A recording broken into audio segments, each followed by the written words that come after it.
The Philippine Rallycross Series returns to familiar home grounds in Pradera Verde for rounds 8 and 9, the former a nighttime run, the latter a daylight run. And this late in the season, newbies arrived to try out racing in the dirt. As always, race weekend was there to cover the exciting action.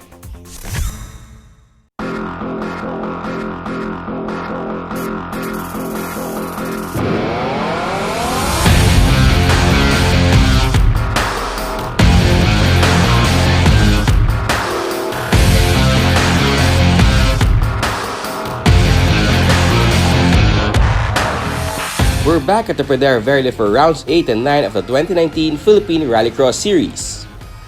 After a number of away races, that is away from their home track at the Pradera Verde, and with no nighttime races involved, one round driving with halogen or high-density lights bolted onto the car was called for.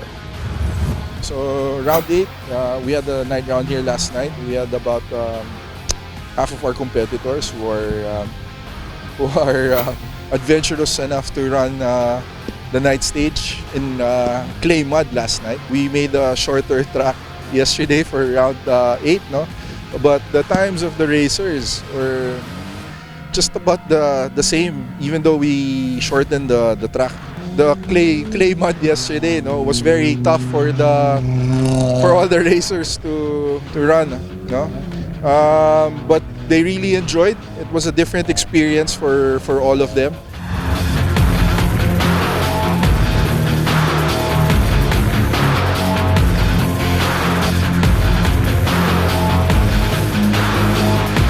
While the intrepid drivers were there to experience the challenge of driving in slippery mud in the dark, for those contending in group championship fights, completing runs and scoring points in round 8 was virtually mandatory. Like Choi Mabunay, who is running neck and neck with Tiger Espino in the points race for the Group 1 championship. Mandatory yung run because yung Group 1 medyo tight yung laban namin ni Tiger. So I think Tiger had a mishap. Tapos ako nag-risk pero si Tiger played it safe. So salvaging points na lang. So hopefully we'll get better competition. So I think yun naman yung essence ng Rallycross din. So to have fun and a good competition. But aside from the points, Choi valued lessons learned from nighttime runs during the wet rounds. It's challenging pero you learn. Kasi like for example, lighting. So where to place the lighting. So if it's too low, isang paddle lang, parang lights off ka na. So you have to be creative how to make it work for 2 rounds. So we learned para yung next round meron na ma-apply na bagong knowledge. There were more entries who showed up for round 9, the morning after round 8. The morning started with overcast skies, but conditions got better as day wore on.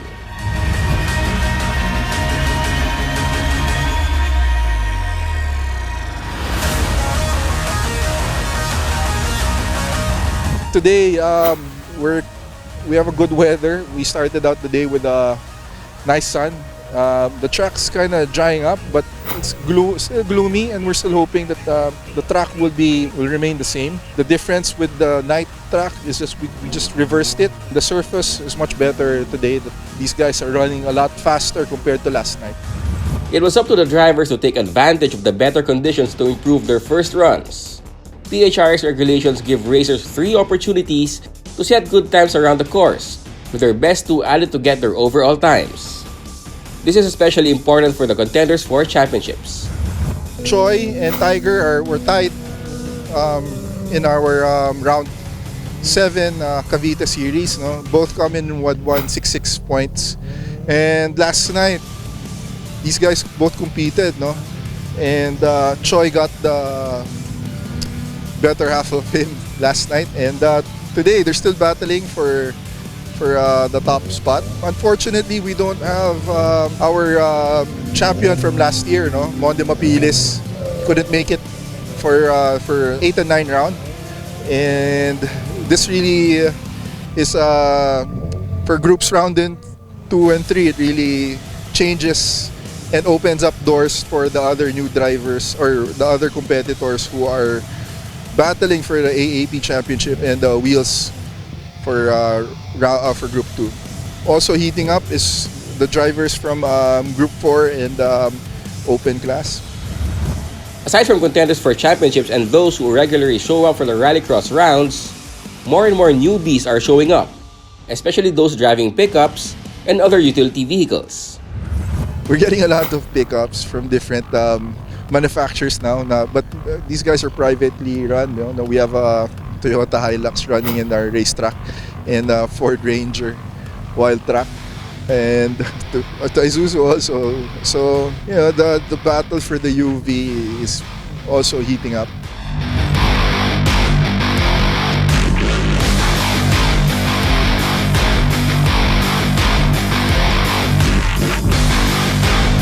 Among the newbies are members of media invited to join Anjo Perez's Isuzu Rally Driving Immersion Program like Anjo de los Reyes.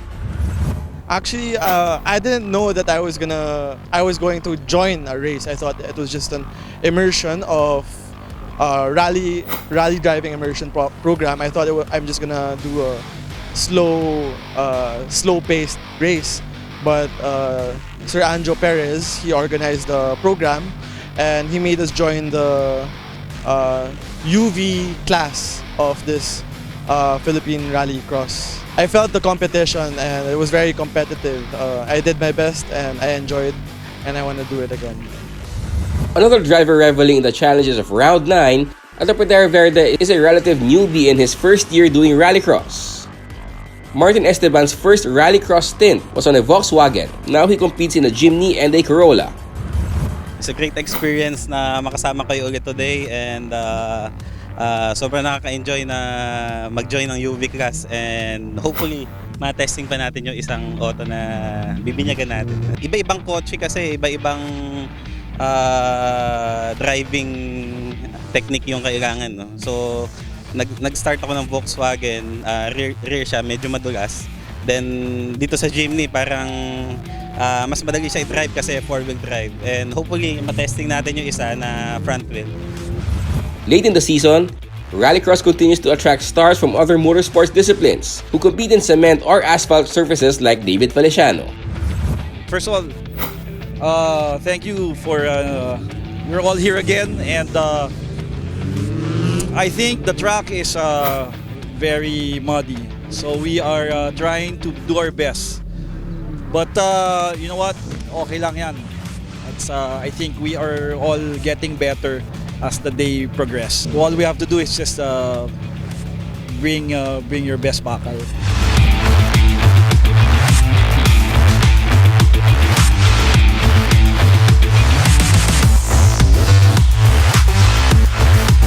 While the drivers are enjoying the challenge of driving on dirt, gravel, and clay, also having fun and making Rallycross events an enjoyable motorsport weekend, are friends and family cheering and supporting the entries. That's the reason why we come back here. Plus yung crowd, yung friends, dami tayong friends. So we encourage everyone to try yung Rallycross. So very good crowd, very helpful. Madami tayong fans dyan. Kung titingnan natin doon, ayan. Medyo madami sila, puno sila dyan, picnic. And thank you very much sa race directors and also to Project O, headed by Tito Olson and Louis, for tuning my car. Ayan. A lot of people are enjoying. So, you know, we'd like to invite everyone to drop by here in our race, or you know, if you wanna know more about us, check us out at our Facebook page, Philippine Rallycross Series.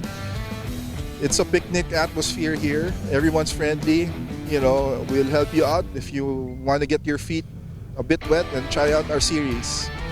Thank you.